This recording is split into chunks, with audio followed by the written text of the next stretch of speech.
선진국 중에는 삶의 질이 높고 경제적으로 부강한 나라들이 많이 있습니다.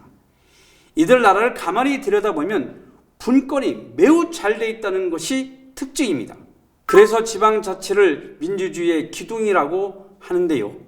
가까운 데부터 내 주권을 잘 실현할 수 있는 방법은 지방자치밖에 없습니다.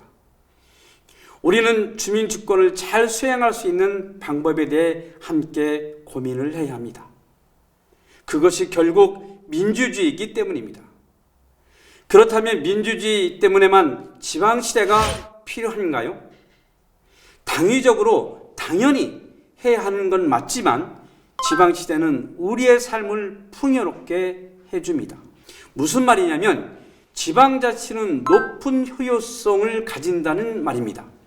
아펜첼은 자기 지역에서 생산되는 원재료로 지역의 맛을 만들고 지역의 문화로, 지역의 경쟁력으로 더 나아가 국가 브랜드가 되어 아펜첼 주민의 삶이 풍요로워졌습니다.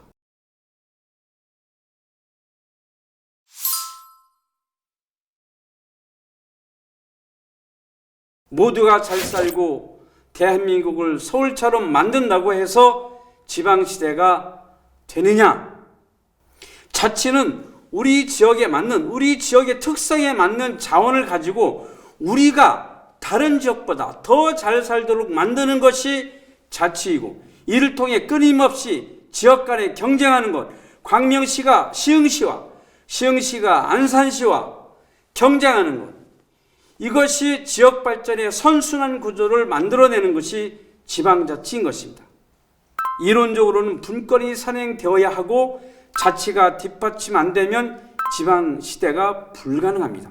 중앙은 지방을 믿고 선분권해야 하는데 중앙이 다 쥐고 있으면서 지역 주도로 성장을 해야 한다는 건 모순입니다.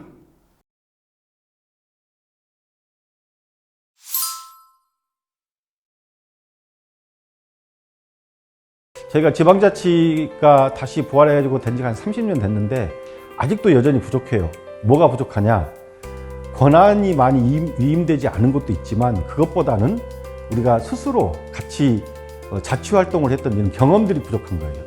우리 삶이 놓인 문제를 해결할 수 있는 자치 역량을 강화해 시민과 지방이 중심이 되는 새로운 지방시대로 향해야 합니다. 우리나라에서 본격적인 지방자치가 시작된 이래 지방정부의 자치 역량은 더욱더 중요해지고 있으며 지역 문제와 현안 등에 대한 주민의 직접 참여와 자기결정권이 무엇보다 중요한 의제가 되고 있습니다.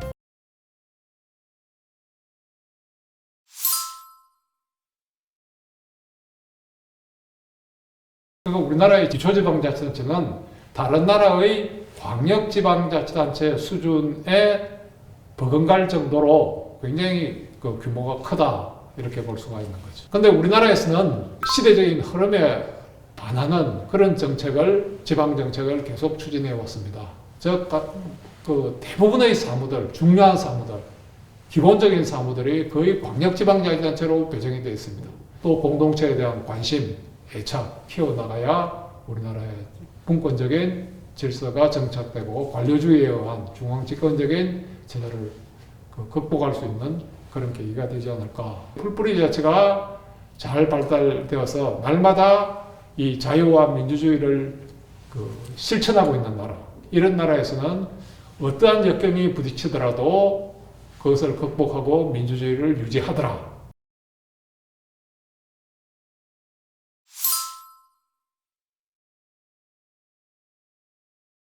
국가로 비교를 해보면 큰 국가나 작은 국가나 조금의 차이는 있지만 대체로 지방자치단체, 기초지방자치단체는 작더라. 숫자가 많더라는 거죠. 아리스토텔레스 같은 경우는 민주주의는 작은 공간에서만 가능하다. 이렇게 이제 추상적으로 얘기한 거죠. 유럽 자치 현장이 있는데요. 이 자치 현장은요, 국제규범입니다. 조약입니다. 그래서 유럽 연합의 각 국가들은 특히 기초자치단체의 자치권을 보장을 해야 되고, 여기 기준에 못 미치면 유럽 연합에 가입할 수도 없고, 가입했더라도 탈퇴해야 되는 그런 구속력이 있는 거죠.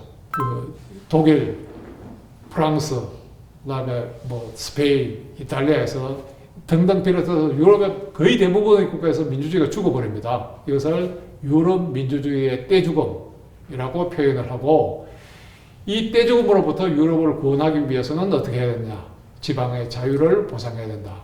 이런 뜻에서 유럽의 구원으로서 지방 자유를 쓰게 되고,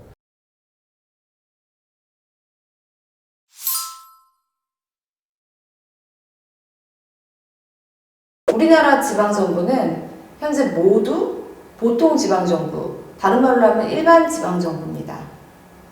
광역지방정부, 기초지방정부 상관없이 모두 마찬가지로 보통지방정부인데요.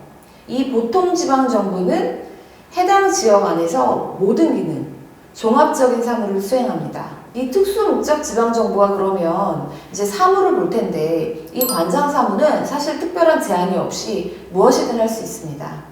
이제 다만 이렇게 특정한 목적을 가지고 해당되는 기능만 위임받아가지고 수행하기 때문에 여러 개 일반 지방 정부의 경계에 이제 중복될 수 있죠.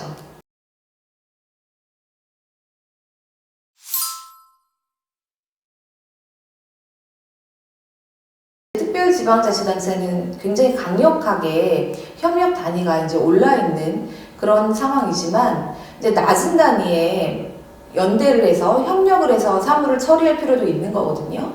그래서 이제 가장 낮은 단위는 사무위탁입니다. 지방자치법 168조 1항에 한번 보면 지금 소관 사무의 일부를 다른 지방자치단체나 그 장에게 위탁하여 처리하게 할 수 있다라고 이제 명시되어 있습니다. 특별지방자치단체는 조합과는 다르게 의회를 조직할 수 있죠. 이제 지방정부니까. 그 다음에 조례도 제정할 수 있습니다. 사실 뭐 이렇게 딱 떨어지게 이게 뭐 1번이고 이게 2번이고 그런 건 없습니다만, 굳이 얘기를 하자면 사무의 위탁, 행정협의회, 그리고 조합, 그 다음에 특별지방자치단체 순으로 조금 더 이제 협력의 단위가 공고해지고 강화된다고 할 수 있습니다.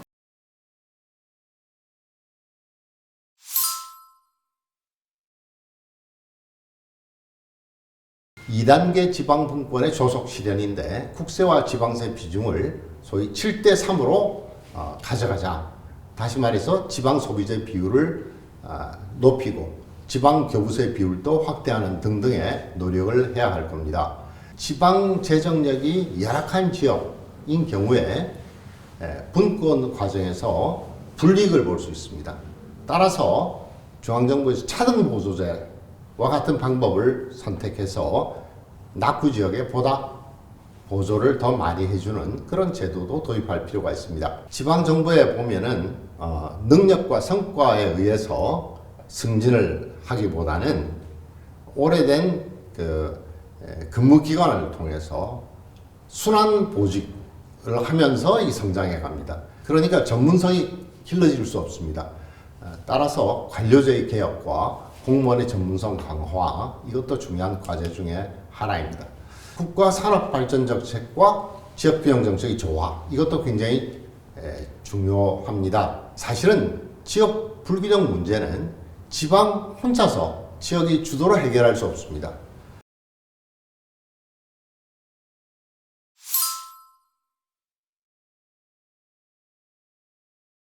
그렇다면 그간 지역 균형 발전 정책 또는 지역 간 격차 해소 정책의 문제점은 무엇이었을까요?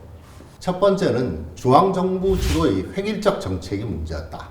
정책 추진 과정에서 일관성이 결여했다는 겁니다. 다음에 부처 간 분할 정책을 통해서 통합적 행정도 결여되었습니다.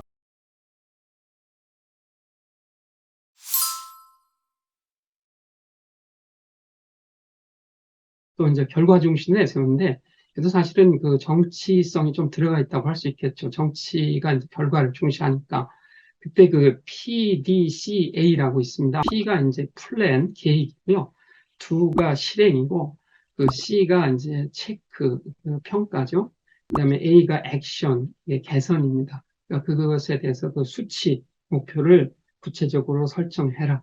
그리고 이제 그 객관적인 지표에 따라서 정책 효과를 봐. 이렇게 된 것이죠.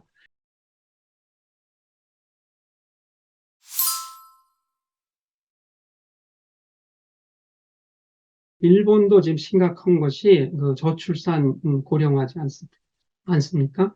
그러니까 그 젊은 세대의 결혼, 출산, 육아 희망을 충족시키는 것. 이것이 5년이 지나면서는 두 번째로 등장해요. 엄청나게 증가를 해요. 5년 사이에 이 젊은 세대의 그 결혼, 육아, 출산 희망을 충족시킨다. 이쪽의 예산을 놀라지 마세요. 얼마가 증가시키냐면은 237%를 증가시켜요.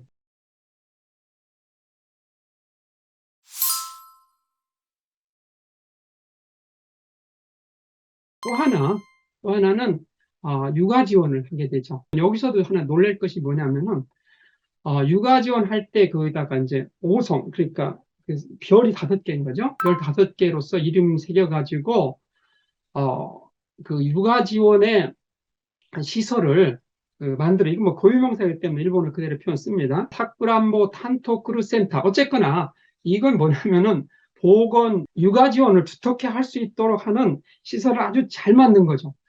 그러니까 마을 조성을 할 수 있는 인재 육성인데, 이때 이제 그 현내에다가 중학교, 고등학교, 일관학교를 세워. 일본은 중학교까지 의무 교육이거든요. 그러니까 이제 중학교, 고등학교까지 일관학교를 세운다는 거는 고등학교 졸업하고 그 동네에서 취업할 수 있다는 것도 노릴 수 있는 거잖아요. 하나가 이제 그 농공일체의 그 마을 조성을 하는 것이죠. 농업만 가지고는 안 되니까 농공일체를 추진하게 됩니다. 인프라 시설을 이제 만드는 것이죠. 이렇게 기업이 보인다는 것은 고용의 장도 확보됐다는 거잖아요. 그러니까 고용의 장도 확보되니까 그 지역에다가 또 그 주거를 형성을 해서 직주 근접을 조성을 해서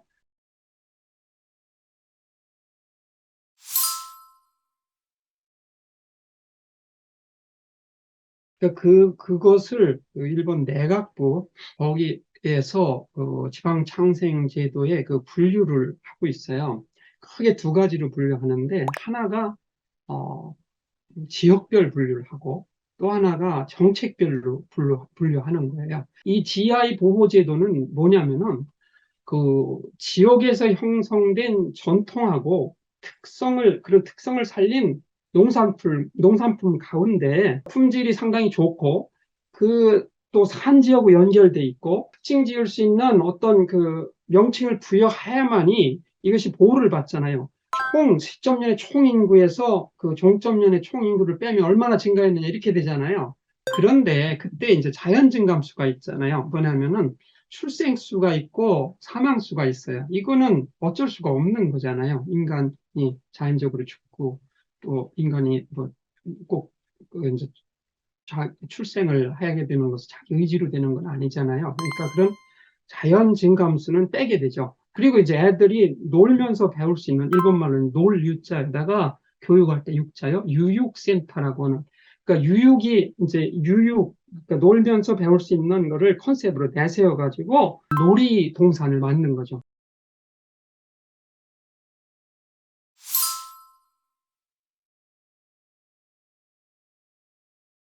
자치단체 수개청이 기초, 중간자치단체, 광역자치단체 3개로 구성이 되어 있습니다.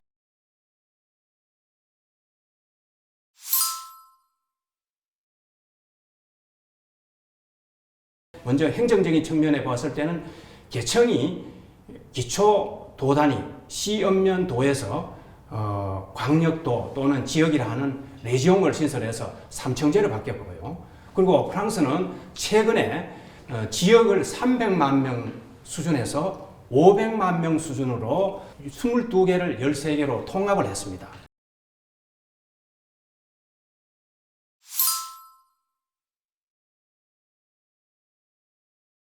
공공사업의 모든 부분은 이 계획계약 사업에 들어갑니다. 그리고 거의 모든 부처들이 계획계약에 관련되고 있습니다. 그리고 이런 계획계약에서 투자 분담이 중요한데, 투자 분담은 기본 원칙이 있습니다. 국가와 지역이 동등 부담을 한다는 겁니다. 쉽게 말하자면 50대 50을 하자는 거죠. 그런데 실제 체결된 내용을 보면요, 지역 특성을 감안하고 잠재력을 강화합니다. 프랑스는 국가와 지역 간에, 주로 지역 간에 계약합니다. 지역발전 사업을 중심으로 하죠. 물론 기초단체의 경우에도 하긴 하지만은 그것은 부분적으로 참여하는 것이고, 계획계약이 체결될 때는 다른 참여 주체들도 참여를 합니다. 기초단체는 시연면도 참여를 하고, 도도 참여하고, 공기업들도 참여합니다. 그리고 유럽연합도 참여해서 공동 부담을 하고 있습니다.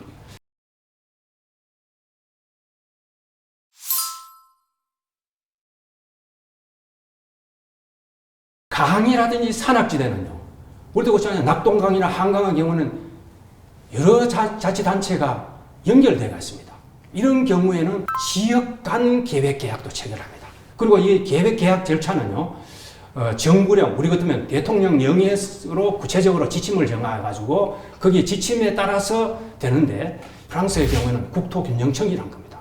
그리고 지역에서는 지역의회 의장이 지역의회의 의결을 거쳐서 거기서 된 내용을 갖고 관선지사하고 지역의회 의장이 계약을 체결해서 그것이 이제 서명을 하면 완전히 계약이 체결돼서 시행이 되는 그런 절차입니다. 국가와 지방자치단체 간에 공통사업을 계약에, 협약에 명시를 하면 투자가 돼가지고 사업의 실천성이 확보된다는 겁니다.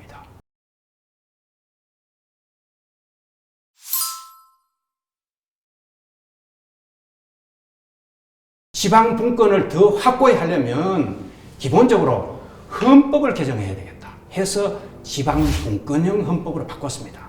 2003년에 지방 분권형 헌법을 개정한 것은 상당히 의미 있는 것입니다. 그러면서 이제 계획 계약 제도를 도입했는데, 말하자면 국가계획, 지역계획, 지방계획, 이 세 개 계획이 조화를 이룰도록 계획체제를 개편하면서 새로운 계획 계약 제도를 도입한 겁니다. 서로가 공통되는 사업이 나타나잖아요. 이것을 투자 계약으로서 합의해서 실천을 하면 지역 발전을 균형되고 종합적으로 추진할 수 있는 것입니다. 초창기에는 5년 단위로 계약을 맺죠. 그리고 요즘은 2000년대부터는 7년 단위입니다.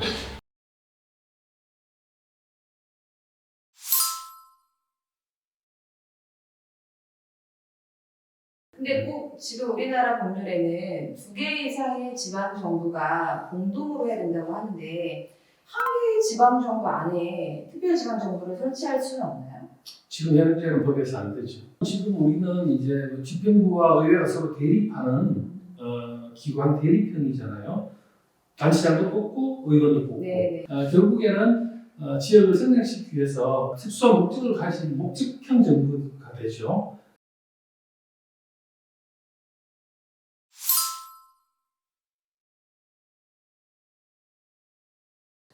우리가 소위 수도권도 여전히 똑같은 문제를 안고 있어요. 인구의 일출이라든지 이동이라든지 사회적 증가가 이쪽으로 많이 오다 보니 그렇지, 자연 증가는 오히려 이쪽이 떨어진단 말이에요. 아, 수도권. 예, 그래서 그 한꺼번에 벗겨서 보면 이건 대한민국 전체의 문제다. 이 지방시대라 하는 것은 결국에 이게 지역의 성장, 지역의 개발 뭐 이런 측면만 있는 건 아니거든요.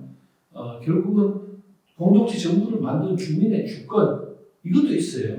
굉장히 중요하죠. 우리 지방재정법에는 그 예산의 조정에 참여한다라고 해놨어요. 근데 지금 과연 우리가 참여하고 있느냐, 뭐 심의하고 편성하고 하는데 우리가 지금 할 수 있는 마지막 도장을 찍는 사람이 참여하는 거잖아요. 안 되고 있는 거죠. 네. 안 되고